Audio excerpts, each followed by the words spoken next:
Ladies and gentlemen, welcome back to Casual KO, coming off of an off week and a potentially rigged fight with Jorge Masvidal, Nate Diaz going down in Honda Center in Anaheim, California. Seemed very strange. Everyone I've spoken with thinks that Masvidal won that, but Fix seem to be in, man. And we're, it's kind of a shame. We're seeing that more and more in combat sports. It seemed like there was a little bit of rigging going on with UFC 303.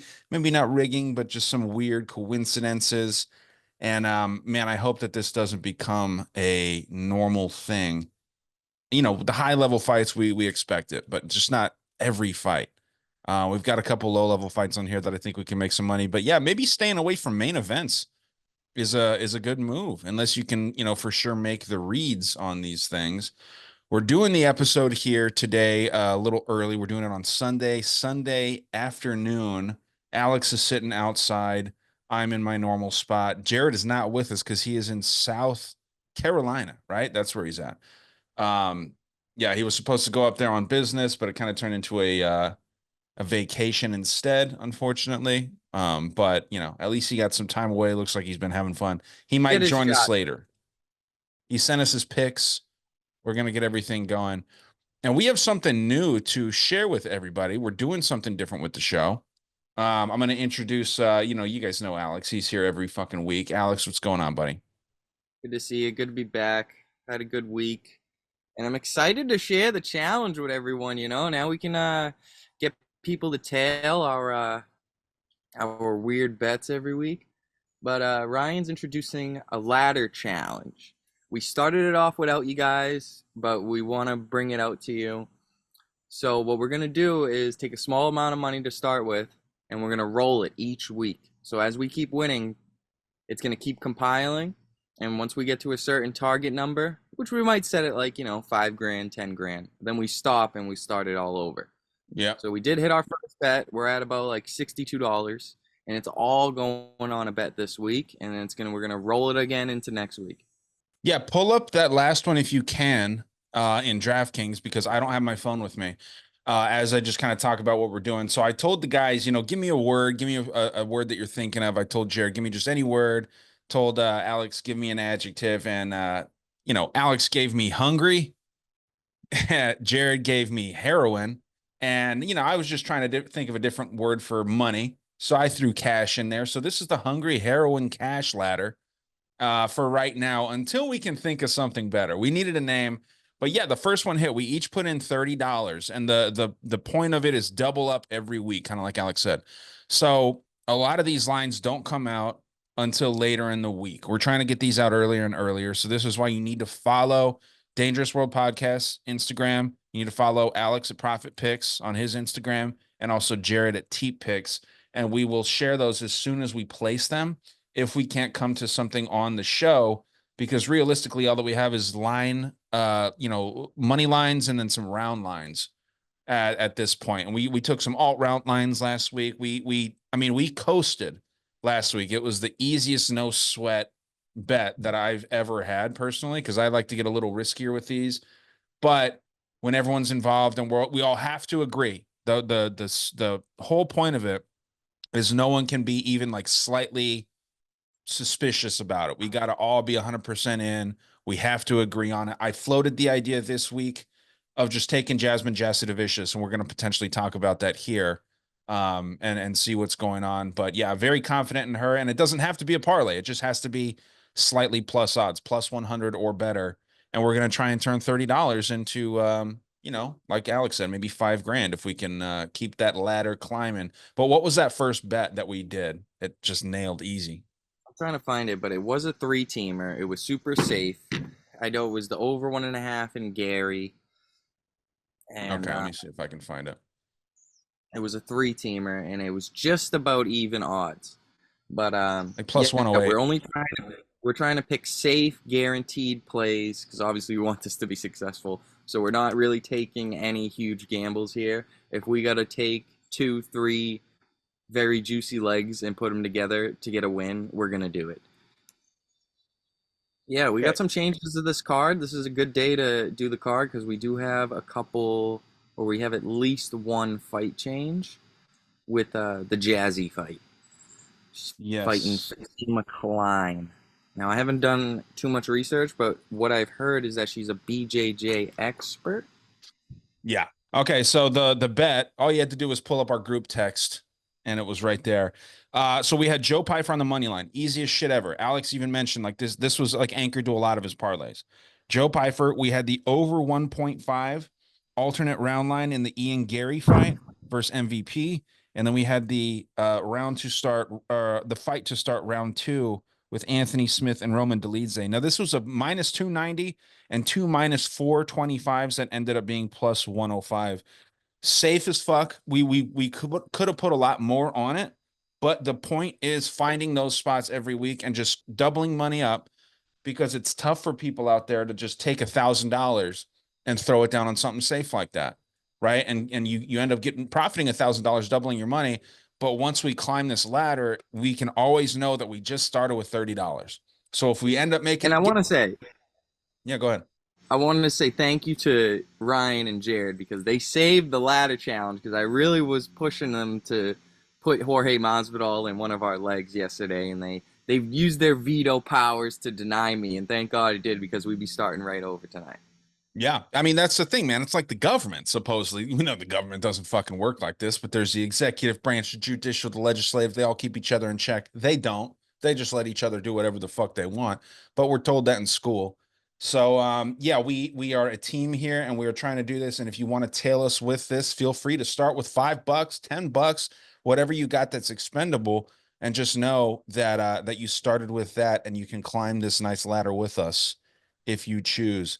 Now we've had one, two, three, four, five, six fights fall through on this card. June and July, it seems like a cursed summer for the UFC, man. UFC 303 was wild. I don't even want to talk about UFC 303. I did not have a good card, so I say we just get right into it. Sounds like you had a decent card, Alex. Jared had a decent card, it sounded like, but no one really Yeah, I killed it. swapped my pick to Correa once I saw the embedded and I saw him giving tribute for 9/11. That was very strange. And UFC 33 was the first card post 9/11. So I thought that was the sign he was going to win, and he did. But I think we got a good card this week. Had a good card last week. Gave out Ian Gary. Once I saw his interviews, I ran to the description of our last video and had to tell everyone not to bet Ian Gary by sub.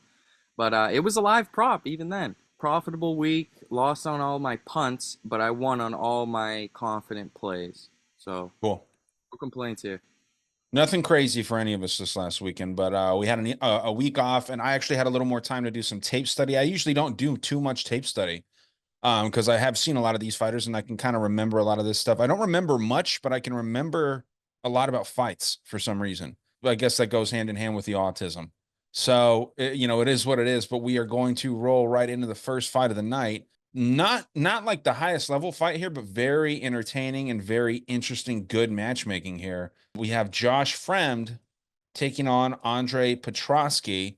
I'll start with this. I don't know if this is the first time in Josh Fremd's UFC career that he has been a UFC favorite, but he is, according to Tapology, a minus 125 to Andre Petrosky's plus 105. Everything about this fight makes it hard to bet, in my opinion, but I am on the Josh Fremd side. And the reason being is that he tries hard. He doesn't have the greatest skill set. I've said in the past, and I take it back, but I've said this in the past, that he's one of the worst in the UFC right now. I don't think he's really one of the worst. He has a lot of heart. I think that he's better than he gets credit for. Beating Cedric Dumas made me kind of hate him because I bought into the Cedric Dumas hype. I thought that he was going to be a good fighter. Turns out he sucks. The only people he can beat are women in his apartment. I think he beat some other horrible fighter too. But yeah, Josh Fremd goes out there and handles business. I mean, he's had an up and down career. He's 11-5. But Andre Petrosky, man, this dude's cold as hell. I mean, this guy is very cold, seems to have a bit of a gas tank issue. And fighting in Denver is going to be something that we're going to have to talk about in every single fight. This is the Mile High City, high elevation. We've seen these guys fight at cities like this, Mexico City, Salt Lake City. The gassing is crazy. Petrosky kind of being a quitter, looking for that door on the way out every single fight he's been in, other than maybe that Mearshart fight. Give me the heart over the skill. Probably not a fight that you should bet, but I am going to probably have a little bit of cash on Frem. I just kind of feel like this is a spot for him. I don't see Petrosky losing 3 fights in a row, though. So I'm interested to hear your thoughts and we can kind of talk about it. And for the record, Jared does have Fremd by decision. I'm going to be taking Fremd by decision as well. What do you have, Alex?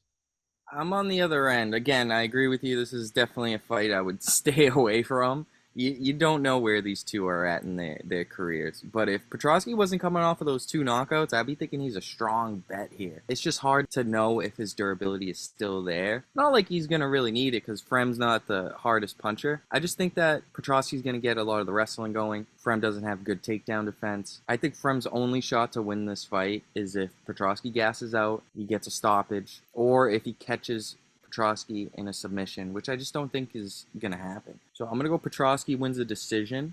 Pretty confident on this play, but again, I think Josh Frem has been improving.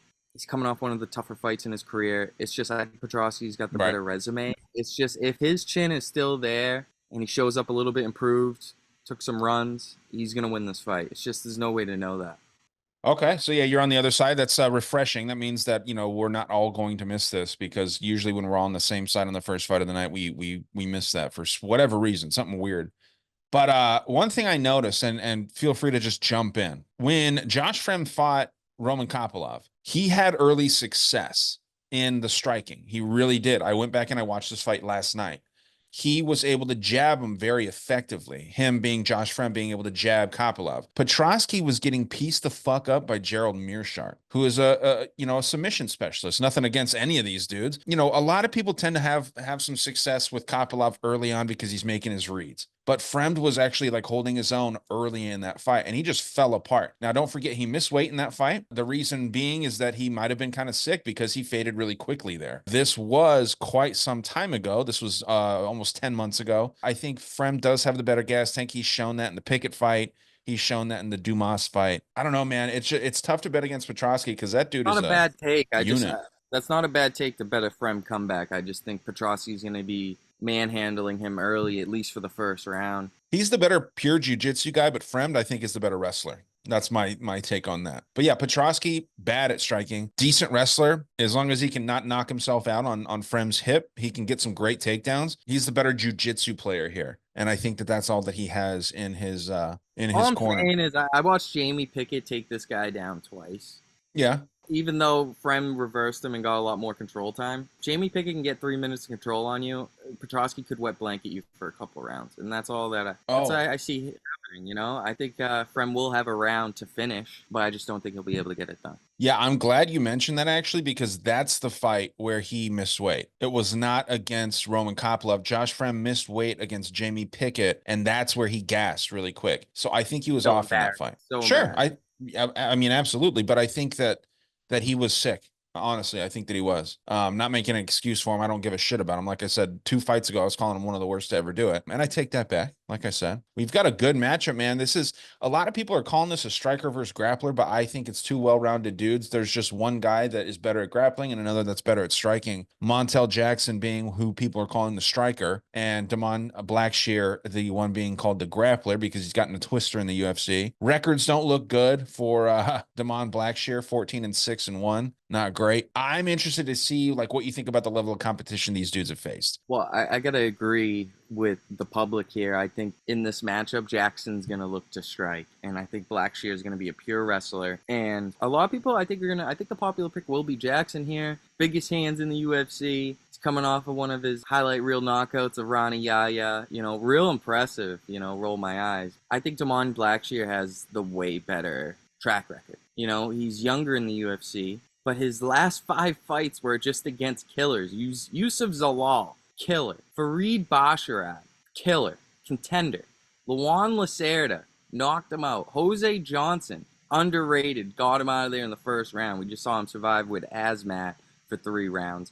And then a close fight with Mario Batista. Now he's fighting Montel Jackson. I honestly think this is a good fight for Damon Blackshear here. I think he can implement the wrestling. I think he's just going to have 3 rounds of pressure that's going to be too much for Montel. I am very worried about the elevation here. Not sure if Blackshear can keep that going for the third round. I think at plus money, I'm willing to take a shot on him here, especially at plus 130. I think he can get Montel down. I think he can just outwork him, outpace him, outpressure him, and he'll just do enough to stomp Jackson's game plan. If we do see a 3-round striking match, obviously Jackson's going to outpoint him, in my opinion. But let's go Blackshear on the money line. Safe pick would be, if you want to juice it up, you could cut out the knockout for Blackshear and take Blackshear by sub or decision. I think that's also a safe bet. Jackson's going to lose a decision. It could go split. Jackson, I don't like Jackson's resume. I mean, The best Jesse fighter, in my Strader, opinion, that he's fought, man, is Julio Arce. 100%. Jesse Strader, can. JP Bays, not in the UFC. Julio Arce, good guy. This is his best win. Ronnie Yaya, shouldn't even have been fighting him, in my opinion. Like I was saying, I'm going Blackshear decision. One of my confident plays here. It's just I like the track record of Blackshear a lot. Giving him a lot of credit. He's fought so many good guys, way better track record than Jackson, and Jackson's been around for a long time. He's only fought Arce, in my opinion. He's not getting a striker here. He's getting a pure wrestler. Yeah. I mean, this guy's been in the UFC since 2018, middle of 2018, and he's only fought 9 times since then. So he's not very active. That's my thing. The level of competition, I mean, he was welcomed to the UFC by Ricky Simone, but he lost. And Ricky Simone was great back then. So, that's not a bad loss. I think Ricky Simone's kind of fallen off, kind of But pissed if you look Ricky at the guys he's losing to, Ricky Simone, wrestler. plus the Brett Johns, Blackshear falls into those game plan categories. Good cardio, lots of wrestling, lots of pressure. That's how you're going to beat Jackson. And at dog odds, it's an auto bet for me. Is this fight most likely to go over? 100%. Am I trusting the judges here? A little bit. At dog odds, I'll trust the judges. Yeah. I don't know. Did you point out too that that Mario Batista lost? He had fought the week before. Damon Blackshear fought twice in 1 week. I don't know if you remember that. So he twisted Jose Johnson and then went out and gave Mario Batista all that he could handle after he fought last week. And yeah, it was a quick fight, but that's still 2 weight cuts. Inevitably, these guys are celebrating a little bit after a win. And then that Fareed Basharat loss. It's whatever, but I think with these undefeated prospects, the judges kind of tend to give them some decisions. And then Fareed just lost that really boring decision to the Canadian dude, right? Or no, that was Javid. So yeah, Fareed's actually the better one. So disregard what I said. Draw with Yusuf Zalal. Zalal just showed recently that he was very fucking good. I am on the same side as you and Jared. Jared's on the Damon Blackshear decision. Interesting fight though, man. I think it's fun. A lot of people are high on Damon Blackshear. Now we have probably the most attractive lady on the card, maybe second most. Tracy Cortez is pretty hot. Luana Santos is taking on. Have we confirmed if Maria Agapova is a crackhead or some kind of drug addict? Not making light of it, but it does interfere. You confirm she has some financial issues, and she Okay. will quite often do tattoos in trap houses, according to her. Okay. Red flag, Right. You usually Right. want to bet on a fighter who's full-time training, stable, but it really does seem like Beautiful too. Beautiful. Don't struggling. leave out beautiful. She's hot, Alex. Don't fucking. When your matchup against Luana Santos, I'm talking about Luana Santos. I thought you talked about Agapova. Yeah, I want Luana Santos in this spot. I think this is an easy pick. When I first looked at it, I was a little worried because I know Agapova is very aggressive on the feet. Luana is smart enough to wrestle in this situation, and I think she can hold her own on the feet. But I think early it's going to look a little scary, but I think Luana will pull away with it in the second round. And this is a spot where I think a girl's going to gas. I think Agapova's going to look good early, and all of a sudden she's not going to be there. Yeah. I mean, dude, talk about right here, just this picture alone. Talk about a girl that can do both, dude. You know what I mean? For that reason, like I said, I'll tell you right now, Jared is on the submission round 1. You say sub round 2, Alex? No, I'll go TKO round 2. KO for 2. Okay. Yeah, I'm on the Santos side. We can keep this short. I just think that she's more dedicated here, and the lines show this. And spoiler alert, Santos is someone that myself and Jared are 100% on, and we're willing to put her in the Hungry Heroin Cash ladder. if you'd like. We'll float this later. We'll talk about this a little bit. Jared's not here, so you won't get every answer. But again, follow the Instagrams to find the final pick. But yeah, very confident in Santos. I think that she gets a finish. I just don't know how. I'll go with you. I'll probably do a round 2 sub. I agree that Agapova is going to look good early on and then fade quick. Short notice replacement, Fatima Klein is taking on Jasmine Jasudavicius, who I was very confident in when she was fighting someone more established, fighting someone like Vivi Araujo. I like Jasmine Jasudavicius' style a lot, and that says something because I'm not a big fan of Canadian fighters these days. Alex, this is yours to start with. What do you think here, man? Disappointing because I was all over Jazzy against Vivi. This was a bad matchup for her, especially in Denver. She had a gas tank problem, and Jasmine's got that dog in her. But now there's something's fishy here, This girl comes in on short notice, and now she's the favorite. That screams red flags to me. As of now, I don't currently have a pick. I'm going to go with Jazzy because I don't know much about Klein. But this week, I'm going to be looking into her heavily. I want to find out why she's the favorite. This is very strange. But as you told me earlier, she's a BJJ expert. So that might have something to do with it because, we don't know if Jazzy's going to be smart enough not to grapple and to just have a striking game plan. I think she just has one way to fight, and that's just going forward and grappling, in my opinion. We'll see. Definitely not going to be putting any money on this fight, and that's sad because I was going to bet her heavily against Vivi. But, I'm going to look into it because maybe this is a spot you hit Jazzy as a dog. I'm going to go with Jazzy by decision, but no bet here. Yeah, I will have Jasudavicius in my own little Rhino bet. I think that I'm going to throw her in there because it's going to boost the odds nicely. Yeah, Jasudavicius, man, she's great. Obviously a wrestler versus a jiu-jitsu fighter, that's, it's different, but I see Klein as one-dimensional personally.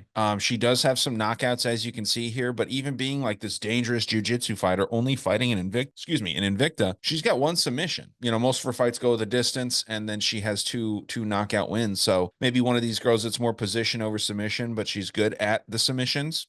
Fought for a long time in a bunch of grappling competitions, as you can see here. I discount jiu-jitsu a lot more unless it's someone like Raul Rosas who has like the frame and everything. Fatima Klein typically fights at strawweight, and she's moving up to flyweight for this, from what I understand. I'm not 100% on that. If not, she's just a very small flyweight. So smaller girl, not in a full camp, not prepared to fight, coming in on literally a week's notice at high she's altitude. The favorite. That's a fish. That is so fishy.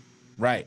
At high altitude. Jasmine Jasudavicius, how many times has she been subbed and who did it? Never been subbed ever. Been knocked out, never. Only time she ever loses is by decision. So I think that Klein's going to gas here, man. Jasudavicius, give me KO round 3. I think that this is what happens here. I'm fairly confident in a knockout, and I'm very confident in Jasudavicius to get the win. That was you that took that one first. And I'm glad because I am very high on Joshua Van here. Joshua Van versus Charles Johnson. Yeah, I like Josh Van a lot. I think he's dope. I think when he was going to fight Tatsuro Taira, I was going to give him the nod there. I took Tatsuro Taira against Alex Perez. I had him by submission. I think it should have been a verbal tap, but it was a TKO.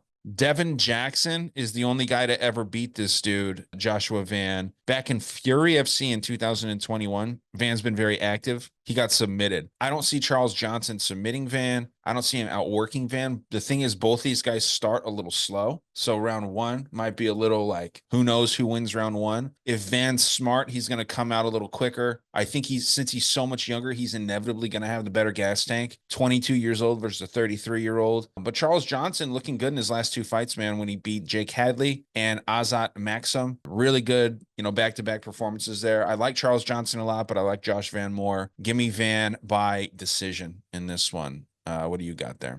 Scary fight. Great matchup. I love the over 1.5 here. Probably going to be absolutely juiced. Yeah, over 2.5 rounds is minus 340. So what does that tell you? That's outrageously high. That is wide.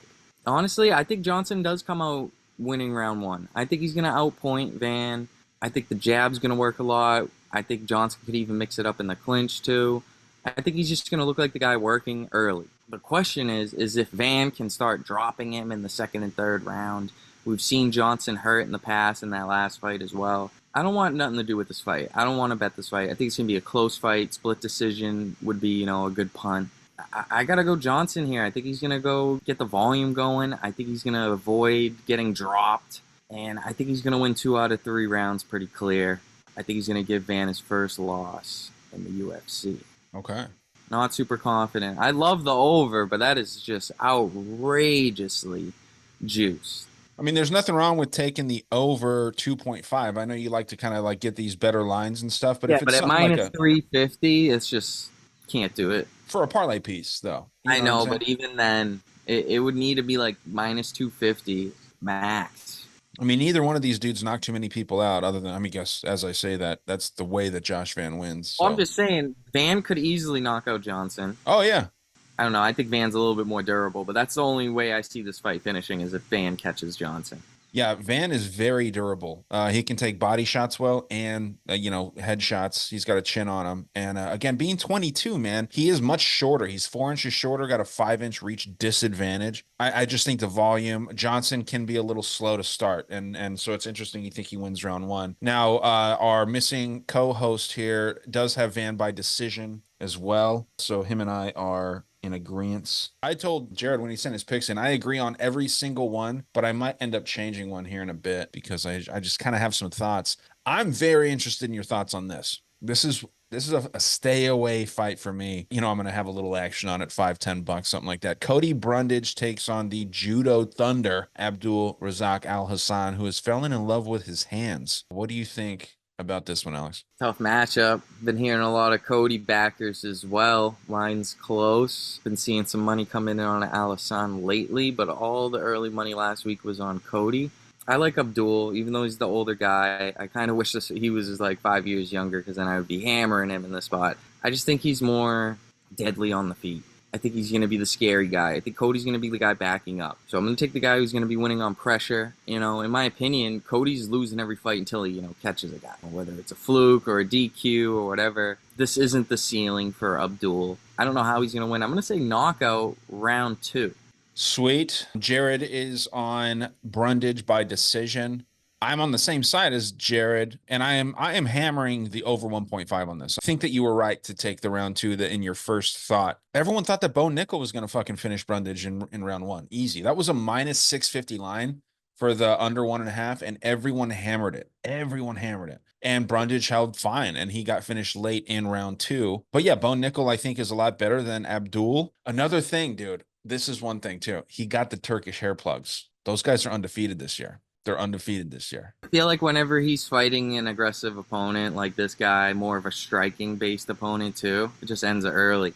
Look at him against, well, I guess Zachary's kind of was grappling him, but that ended early. Jacob Malkoun fight ended early. Vieira ended in round 2 early. Olin Jacek knocked him out super early. So Dalcha fight was early. I just don't see this fight going too long. I mean, William Knight knocked him out in round 1. That round 1 knockout is going to be open.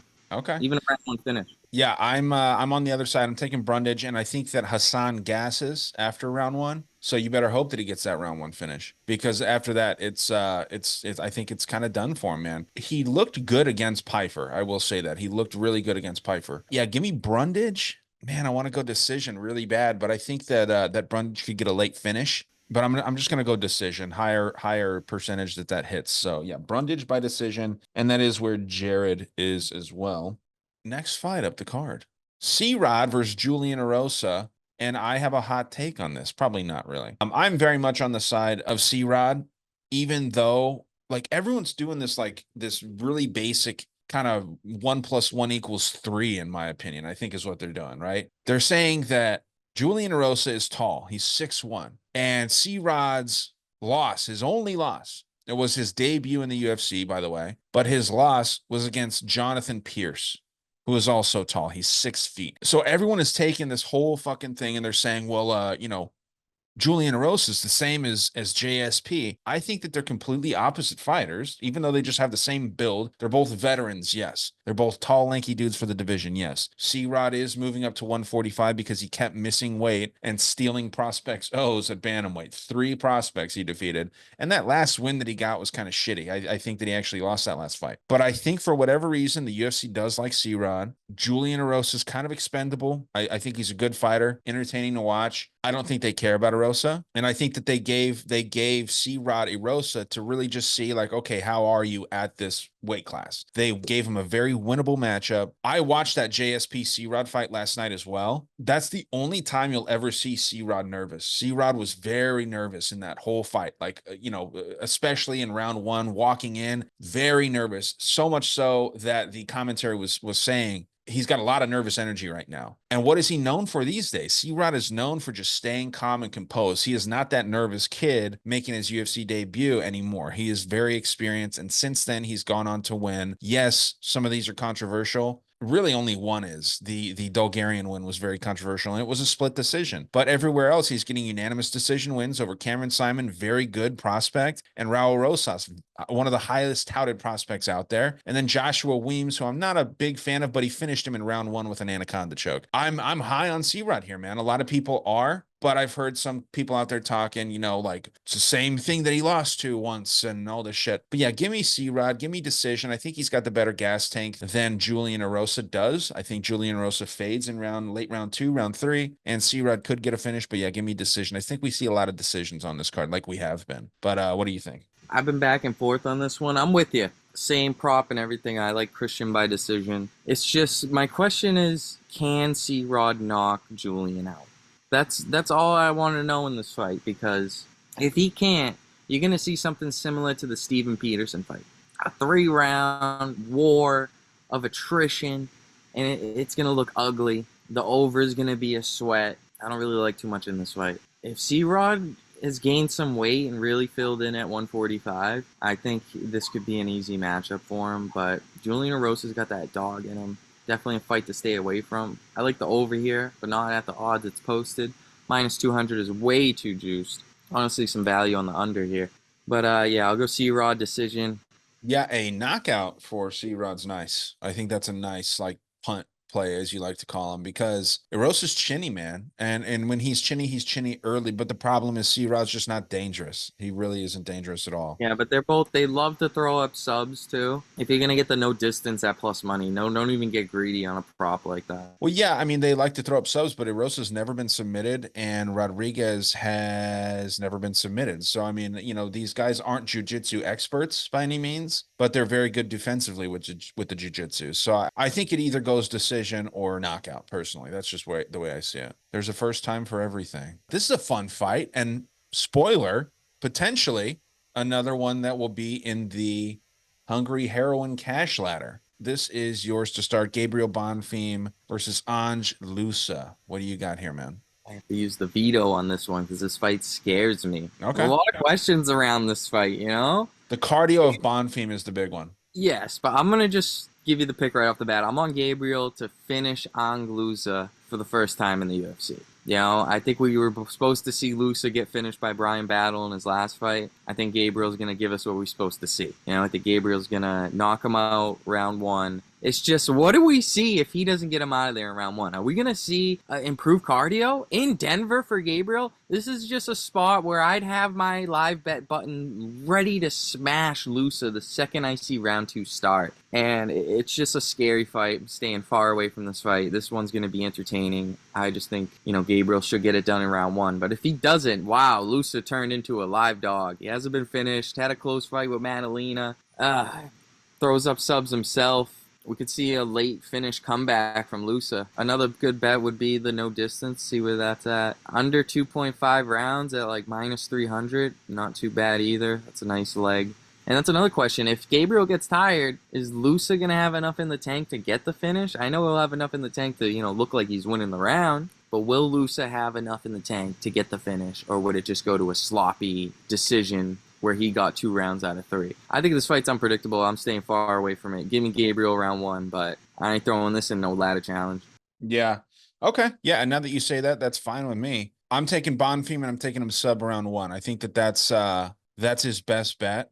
because Lusa is tough. He's very good, man. A lot of people got this idea in their head after Brian Battle beat that ass, and he said as much. And then Ange Lusa kind of pulled the bitch move. He took the easy way out, and then said he wanted to fight after the fight was already over, and they had a potential 15 minutes to fight. And then Lusa just completely looked like a pussy there. But he's not a pussy, man. He's very good. He has that no contest on his record instead of a loss. I mean, us sitting out here smoking blunts, drinking drinks, it's easy to say this dude's a pussy, right? You know, this guy took the easy way out. I think that a lot of us would probably do the same thing, man. And, you know, these fighters, they're not supposed to do that. They get paid to go out there and I entertain mean, why and wouldn't fight. he? He was about to get knocked out. Exactly. That's what I'm saying. So, like, he took the Unless you're a smart rare way out. breed like Anthony Smith. Right, right. Yeah. I mean, yeah, Anthony Smith gets a lot of shit, but he is not. I mean, no one can call that man a pussy, dude. He's got a bad technique, and I mean, these days he does. He used to be great. Kind of rough these days to watch him fight, but that man is a fucking fighter's fighter. Yeah, Lusa might try to find the door, and you know, if Bonfim doesn't show him that exit early, I mean, we're talking a couple minutes into round one, it's going to be scary. Yeah, I think it might actually be really nice to take that live bet early in round one, like after 2 minutes, 3 minutes, because I don't see 5 minutes of hard cardio from Bonfim. It's only 8 months ago that this fight was, and it's not in Denver, man. If Bonfim hasn't been spending so much time in Denver, we're talking like a month, dude. Like, this guy needs to be there weeks out, and he's known about this fight for some time, and I just don't see him as that. I see him and his brother as kind of like meathead dudes that just want to go in there and fight and win round one, and if not, fuck it. If you remember his brother Ishmael fighting Benoit Saint Denis, Benoit was beating the shit out of his body, kicking him so hard. And instead of compensating and being smart, using your head, he's just like, kick me more. He literally fucking like is like, keep him coming. And then he finished him with those kicks. These guys kind of strike me as a couple of dumb dudes. There's a lot of favors working for Ange Lusa if Bonfim doesn't get that early finish. I'm on Bonfim sub round one, and it's going to be scary.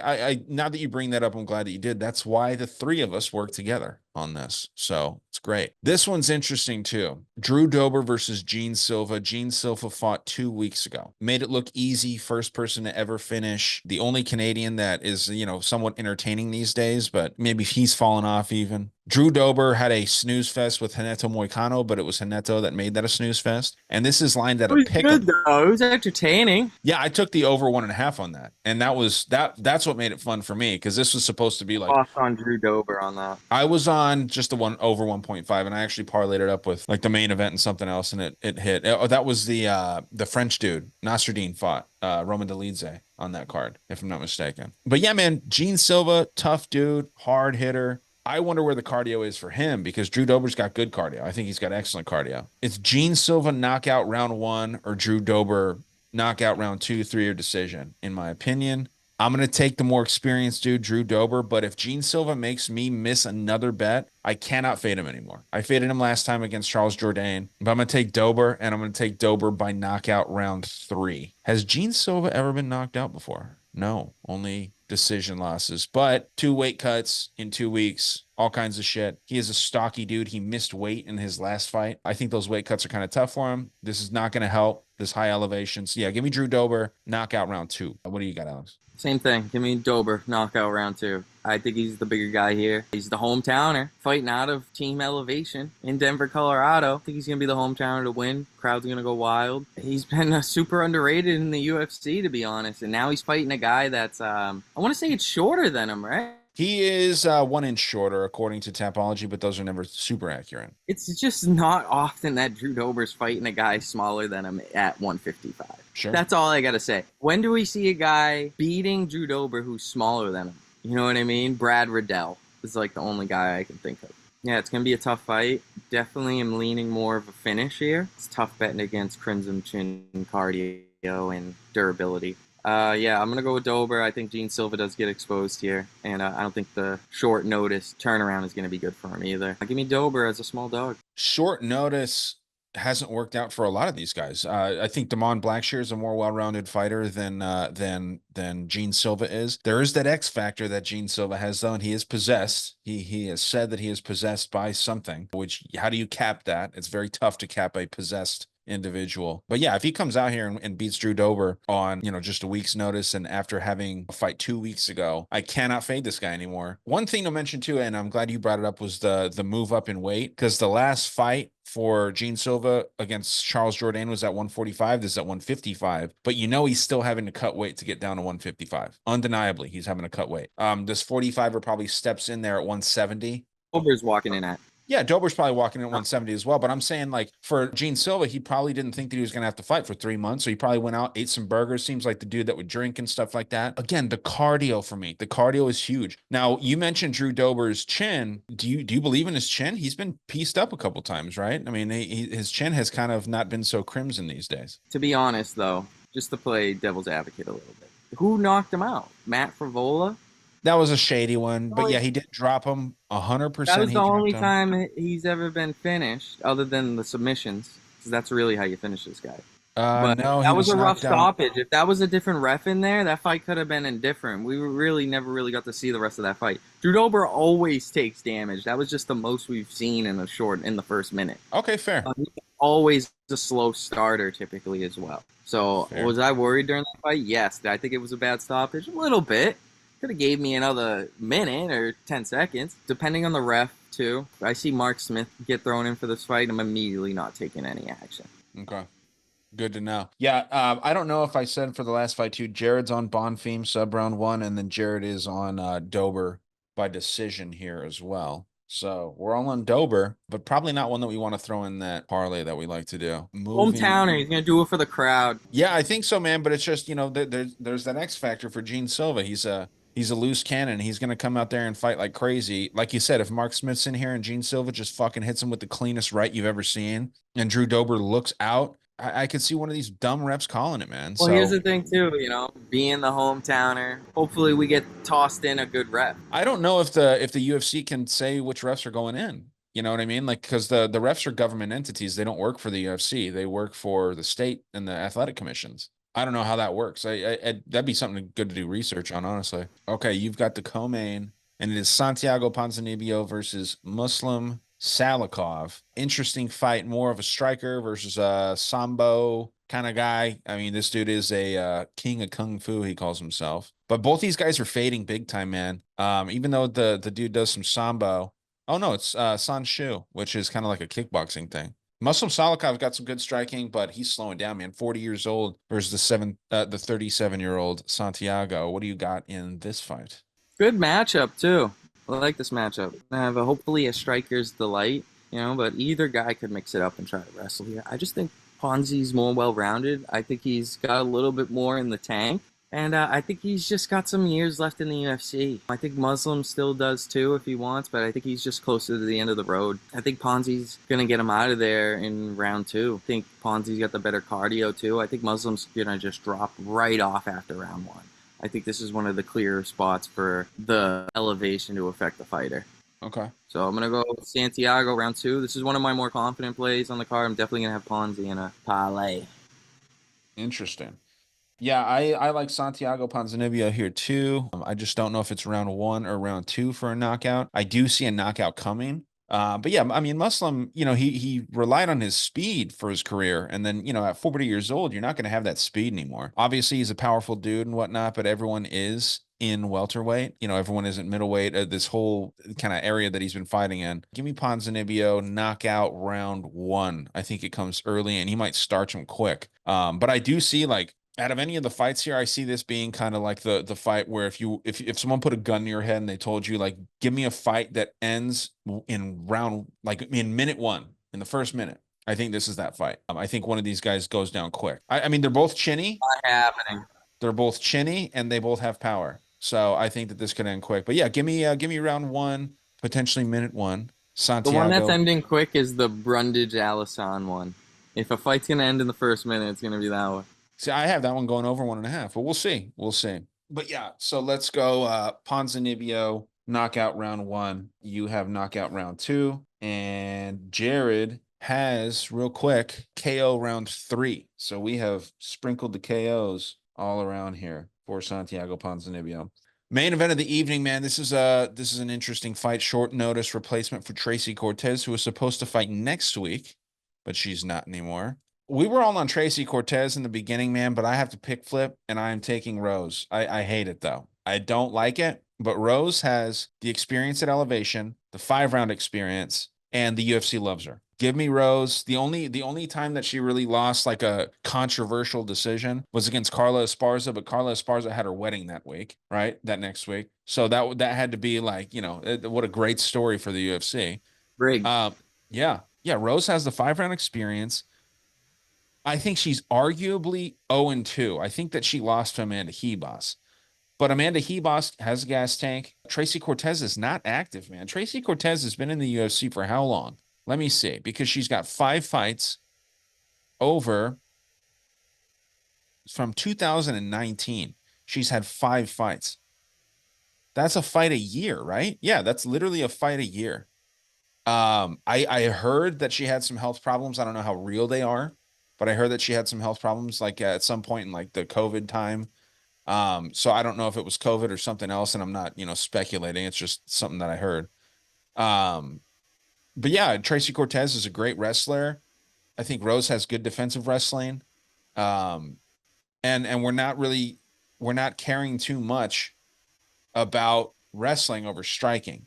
And the striking is going to be, I think, one-sided towards Rose. Again, the hometown girl, elevation, 5 round experience, a lot of 5 round experience. Every one of this chick's fights, with the exception of Manon Farrow in these last 5, have been 5 round fights. So she's a 5 round fighter. Tracy Cortez has never done this to my knowledge. At elevation, I think Tracy Cortez probably gasses after round 2 or 3, and Rose definitely wins 4 and 5. I think this goes the distance. Rose might win round 1, 4 and 5, and Tracy Cortez might like squeak out rounds 2 and 3. But yeah, realistically, I mean, there could be a finish here from Rose. I see this as a Rose fight all day. She's got the full training camp as well. So I had to switch after thinking about it a little bit and just knowing how much the UFC loves this chick, man. Give me Rose by probably by decision, but I could see a late finish here. But yeah, give me Rose by decision. Gatekeeper spot for Rose, number 6 versus number, what is it, 11? Yeah, I'm sticking with Tracy. Horrible, horrible spot. Scary to go against Rose. It's just, I'm a little bit biased in this spot. I think this is the biggest fight in Tracy's career. She's going to be taking it a lot more serious than Rose. For Rose, it's just another day on the job. And I think she's going to do exactly what Amanda Ribas did. She's going to grapple her, but I think she's going to have a lot more success. She's going to have a lot more control time. I think there's a ton of grappling in this fight. And overall, I think she just has the more volume. I think she can win 3 rounds out of 5. It's just whether or not Rose can catch her on the feet, which is 100% live. For every minute, if this stays on the feet for, I'd say, half the fight, I don't even think Tracy will be able to survive that. She sure does know how to take a beating on the feet. We're going to see. I just think she's going to show that resilience. I think she's going to win the fight even though she looks like she's the more beat-up girl. And I think Tracy's just going to out-pressure her even though she technically loses the fight. I think she's just going to be the girl working more. And I think she does show off some cardio even though Rose is the hometown favorite. I think this is the hometown girl to lose or the hometown fighter to lose. And I'm going to go with Tracy wins a decision. Right. Yeah, I was actually on the Macy Barber side just because Macy Barber, I actually think Macy Barber is very good. Not such short notice replacement for Cortez, but she was supposed to fight Miranda Maverick next event, the next event. So that's another wrestler. Cortez is, or I'm sorry, Rose is more well-rounded. Her wrestling isn't horrible. I want to go back and watch that Amanda Ribas fight just to see it again. But I should say Amanda Hebos, excuse me. She was preparing for that. She was preparing for Rose, and she was preparing for that for weeks, full training camp, and it was in Vegas. This is in Denver, man. Like, I can't stress it enough. Where were they supposed to fight? Where was Miranda Maverick supposed to fight? It's the Virna card. Who's Virna supposed to fight? Amanda Lemos? Let's just see where they were supposed to fight real quick. Amanda Lemos is fighting Virna now, but I don't know who she was matched up against. I know. I'm seeing where that. Okay, so it was in Vegas. So they were preparing to fight in Vegas, and now, because this is where Tracy Cortez was supposed to fight Miranda Maverick. It got canceled though. Obviously, Dan Ige is supposed to fight legend Dan Ige. By the way, what a fucking legendary thing that motherfucker did. I don't know if this is still the same order, but Tracy Cortez was expecting to be the first fight of the night potentially in Vegas, and now she for 3 rounds, and now she's got to fight 25 minutes. In the main event later in the day. Everything is going against Tracy Cortez in this spot. And it took me a second to kind of realize that because I was one of these people that kind of thinks Rose is washed, and she might be. But yeah, give me Rose. I'm sticking by it. A lot of just changes for Cortez more so than for Rose. And Jared is siding with you, the Cortez decision. And that's it, man. That's the entire card. This card had only 8 fights last week, and now we've got 11. So we're up to the normal amount of fights. And yeah, it's just an interesting card here, man. But should be fun. You got any bets that you're favoring for the parlay that we run, the ladder challenge? I wanted to put in Ponzi. I'm pretty confident in him. He's going to be my only leg currently, only bet that I have currently. I'm going to be using him as an anchor. But other than that, that's currently all I have. You know, you're going to have to follow the Instagram because we're going to watch Media Day because we put way more effort than should be in these ladder challenges because we want to succeed at them. So we're going to be waiting for Media Day, which comes out Wednesday. Watch that. We're going to wait for weigh-ins, watch Face Off. And usually we get our pick out last minute. Usually, sometimes we get it in early, but if you want to stay notified, then you're gonna have to follow us. You're not you're opposed to doing the Jasmine Jassidavicius right now while she's plus money still? Because then we only need to make one pick. These don't have to be parlays, by the way, guys. These as long as we just get plus money. So if there's a I plus 200, understand. I was just 10 times more confident against a girl I knew was gonna gas out in that fight. You know, a right. 100% against Vivi, she was a lock. I don't even know nothing about this Fatima girl. Okay. Well, then we'll blow that out for right now. But then what about Luana Santos? Because I think that, I mean, we're all very confident in her. I think that she's safe to put in this thing. It's just she's safe until we're relying on her to come back in round two after getting dogged in round one. You know what I mean? We don't know that she's going to get dogged in round one, though. She's most likely. I mean, I haven't seen Maria Agapova look bad in round one in a while. Just You saying. don't see Luana just going in and getting a It's just tough takedown. putting all your eggs in a basket where you know you should have just live betted in the second round. My thing though is that I think I'm Luana. gonna bet Luana separate, but she's not my most confident pick this week, My thing with especially Luana when a is girl's like a slow starter. Like I'd be more willing to do Drew Dober just money line. no, no, fuck no. I think with Luana, dude, with Luana, and just hear me out. I think that she's gonna probably close as a minus 400, minus 500 by fight night. She's still bettable right now. Like she's still like something that we could throw in. I think she's minus two something, minus That's even 260. more scary. Then you have all that liability, all that public money on your side. Anything close, Yeah. you get robbed. Okay. So yeah, no money lines that we're all 100% in agreement with. I was floating C-Rod. I was floating Bond Theme, but after you said Bond Theme and the gas ability, that is scary. I'm not that confident in Santiago. You know, we'll see. Maybe we can talk. We can do more film study. These do come out a little later, these bets, because we like to use alt round lines. We like to potentially use props that are very safe. Yeah, check this out on the YouTube that Alex runs, that Profit Picks. Check it out on our Instagrams. We're going to have that out every single week, and it's going to come out probably Thursday. So it's going to be something that you all can tail. And we're 1 for 1. We're 1 for 1. Let's keep it going. But do you have any other side bets that you want to do before I read Jared's real quick? So I am waiting on some props to drop as well, such as Tracy Cortez decision only is a prop I'm going to look at. Hopefully, I get if that's plus money or close to where it is at the money line. I'm definitely going to be taking that because I think that's a safer prop. Because if she gets knocked out, I get my money back. I love that.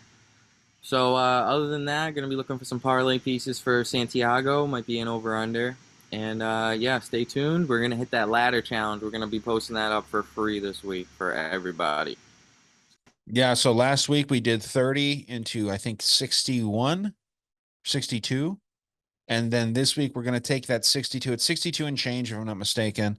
And then we're taking that and we're turning that into at least 124, at least. So we'll see how that goes. It's an exciting new thing. Now for Jared, he always does the whale bet and the 4-teamer steamer. The whale bet is Santos and Bonfim. This might be something, Alex, that we can add to the ladder challenge here. What is it called? The Hungry Heroin Cash ladder. This, the Van fight to start round two. That might be something that we could do. It might be gassed. It might be really, really juiced. But those It's are the kind gonna of be things. like minus 700. Yeah, if it is, then fuck that because there's always the possibility that someone can get caught. But kind of the max that we're looking at is minus 500. Like that's like the hardest line that we'll see. But then moving on to his four-teamer steamer, he's got Fremd, C-Rod, Ponzinibbio, and Cortez, and that is plus 1,000 for the four-teamer steamer. Now, that is not to be confused with the safe ladder bet. As far as I'm going here, man, like bets, I think dog of the week is Jasmine Jazzadavicius for sure. That's the underdog that I feel the safest in. And then Cody Brundage. I'll take Cody Brundage. Drew Dober might close as a dog.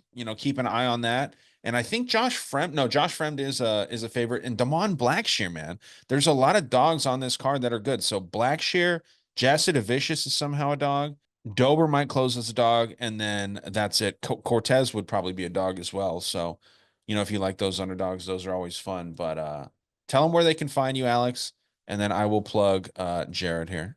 You can follow me on all socials at Profit Picks, Profit like Nostradamus. Let's ride. Let's make some money. We're trying to turn this $30 into thousands, and if we can win like 10 picks in a row, we'll make it happen. Yep. It's a lot of fun. You can catch this show. We're recording it on Sunday. It should be out this evening. It will be on my end on the audio side. Follow Jared at Teep Picks, Teep Picks. And he posts all of his picks, not just for UFC, but he did one. Not a great 1 week for him. He hits on a lot of those bets, man. I tail him on a lot of those one predictions that he does. And he makes it clear even in the graphic, like who he's betting on and who he actually has money on and who he's just picking. So yeah, the fun little page there. It's all MMA content, just like Alex is here. And you guys know where to find me. For anyone that doesn't, Dangerous World Podcast all over the place. We're everywhere over here. Yeah, that's it. Fun week. I mean, it's crazy. We usually release this on Tuesdays or we record this on Tuesdays. So it's going to feel like a long week for me waiting for Saturday because it's got 3 extra days in there. Good luck to anyone betting. Keep an eye out for the ladder bet that we're doing. It's going to come out later in the week once all the lines drop, all the props. And good luck to you guys, and we'll see you next week.